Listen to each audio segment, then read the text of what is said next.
All right, so this spot, huge mix of emotions here. Standing here was these old apartments. And these apartments we ended up moving into after we lived in all those other houses. And we moved into it, it was rat infested, roach infested. To the day my mother died, she never got rid of the roaches. They're still in that old house. It was the most miserable experience of my life. But we did it so we could stay in St. Paul. It's what she could afford. She wanted to stay at the same school. So, worked out. But it was me and Dad and Mom stuck in this little 2-bedroom, 1-bath apartment, no bigger than my living room in my house now. So, no happy memories there, for sure. But, easy to walk to town, easy to walk to my school, and it made it real convenient when Santa Train came along. Santa Train? Nobody knows what Santa Train is. That's a Southwest Virginia specialty. But do they still do it? Or yes, is they it... do. Oh. I'd love to come out for Christmas and do Santa Train, but the companies that ran the coal fields, that ran this railroad, got together and they would bring a train right along this track, and it goes from small town to small town to small town, and they'll have Santa Claus and his helpers on the back of the caboose, and they will throw out things that kids want and things that kids need that have been donated by local businesses. When I was a kid, I haven't looked it up in a while, but when I was a kid, it was mostly candy and art supplies. Kids need crayons, color pencils, regular pencils, notepads, that kind of thing. I don't know what they throw out now. I would like to think it would be phones and iPads if they could, because that's what kids need. But, I mean, there's still kids out there who need crayons and pencils and stuff. And I think every kid would show up for it. It didn't matter if you're rich or poor. But I think it was mostly for the poorer kids. Because you might not get anything for Christmas. Right. Growing up here. You might not get the school supplies you needed to go back to school in a couple of weeks. So having those crayons, having those tablets, having those coloring books, having those something actually means a lot to these kids. Meant a lot to me as a kid, I mean, I always had something under the tree. And generally it was something nice. A Nintendo. I got a Nintendo, I had an Atari, I had the stuff that I wanted, and I had most of the things I needed up until about high school when the poverty really hit us. But you can't beat Santa Train. No.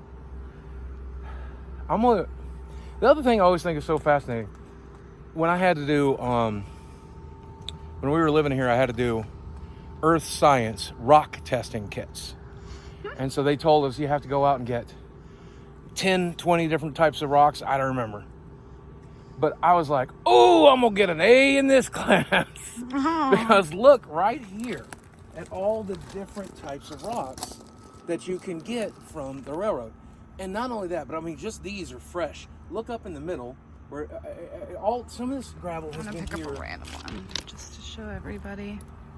Yeah, some of this stuff has been here for beautiful. Dozens of years. Some of the stuff was here when I was here. And then not only that, think about this. The trucks are generally carrying gravel. Right. And they are carrying coal, mostly coal. But they are carrying gravel from time to time. As the gravel falls off, you get gravel from all over the world.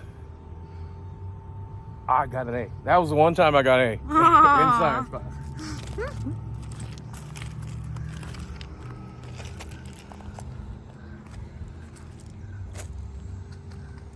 I remember we moved here not too long after Dad was sick, a couple years.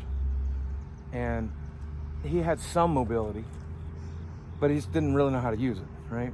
Right. And it was before he became mostly fully stationary. But I remember him coming out, and my mom was gone like she almost always was at that point.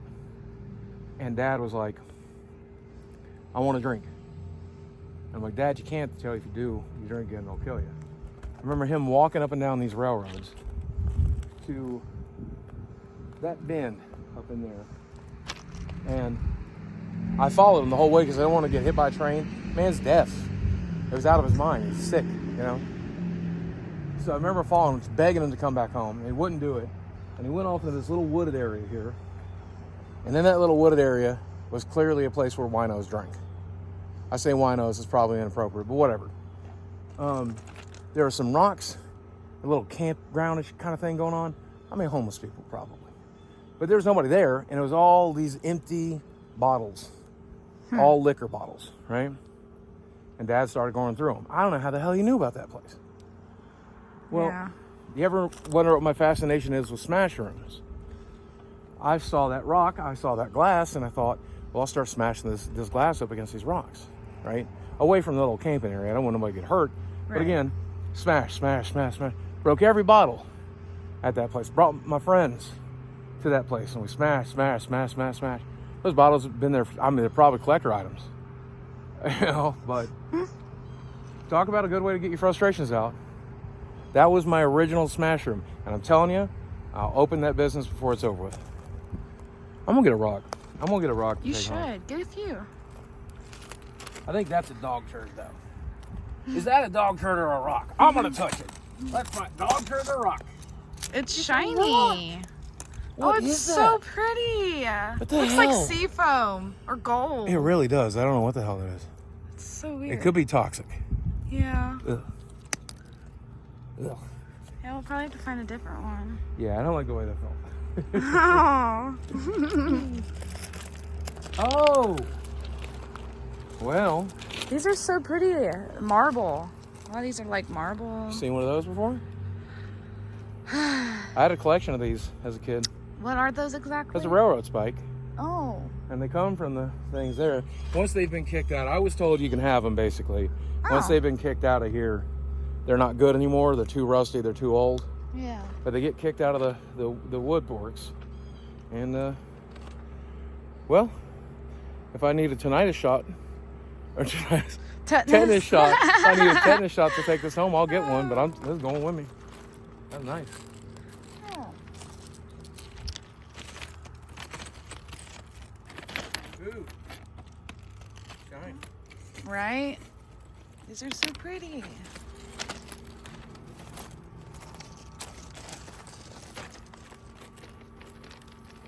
This one was calling my name.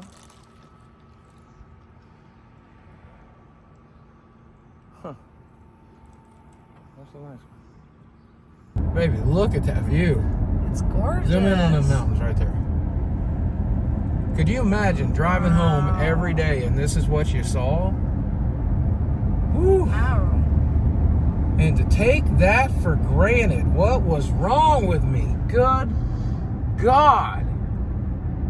Well, I won't take it for granted now. It's mighty breathtaking. That's wholesome.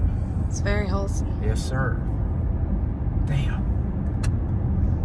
I wonder, looking back on it, my mom, who was not a trashy woman necessarily, but not necessarily upper crust of society either, you know, not even really middle class.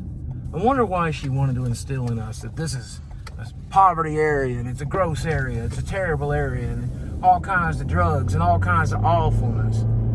You know, it's really not that way at all. There's some, you know, lower income, lower trashy people everywhere. Shit, hell, I'm one of them. You know, you can't escape that. But there's a tremendous number of just wonderful, wholesome, really kind, really great people here. And we've met a bunch of them today, and we're going to keep meeting them. Yeah. And I don't... If you're going to raise your children here, why rob them of that very good thing? Wanda Faye, you never did make no sense to me at all. And I get it, I don't make sense to nobody either. So I can't judge you too much.